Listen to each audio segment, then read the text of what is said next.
نخوشی ویروس کرونا لروجاوای کردستان دزیده بونه دا بردوامه و روزانه به دهن حالتان لسرانسری باجارو کن روجاوای کردستان تینه تومار کرن.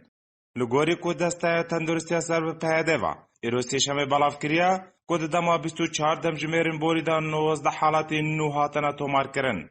نحلقا مشلو جیسه کس کادرین پزشکینه 5 لشهبا 4 لحسکه 1 لباجارو که تلحمیس و یک کسی جیانا خوش دست دایه. بی وی شوی جماره گیشتیا پیکتین ویروس کرونا گیشتیا 138 حالتان. جوان 10 کس جو کرونا باش بونه و 6 کسان جیانا خال دورن جیر کنترولا پیده دست دانه. و جاری خواه آرک روزانه 200 تشویم ویروس کرونا دشوپینه و لگوری زانیارین تایباتی ام دست آرکه گهشتنه کب دهن حالتنها هاتنه تومار کرن و گمانه که جماره تشوین راستقینه جماره انتین رگهاندن بهتر به.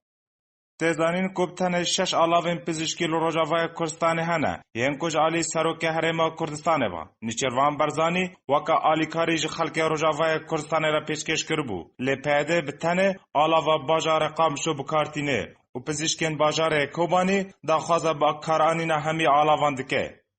ویروس کروناش دست پیک سال 2020 و لباجار وحنیه سینه درکت و لطوای ولاتین جهان بلاویه و ولات امریکا یکمین لسر آست جهانه که بهتر جه 5 میلیون کس بنخوشی کرونا کتنه و حتی واقع ایرو بهتر جه 20 میلیون کس لجهان توشی ویروس کرونا بونه و بهتری 12 میلیون و 200 هزار کس جه کرونا باش بونه و بهتری 733 هزار کس به صدمه ویروس کرونا جان خوش دستانه.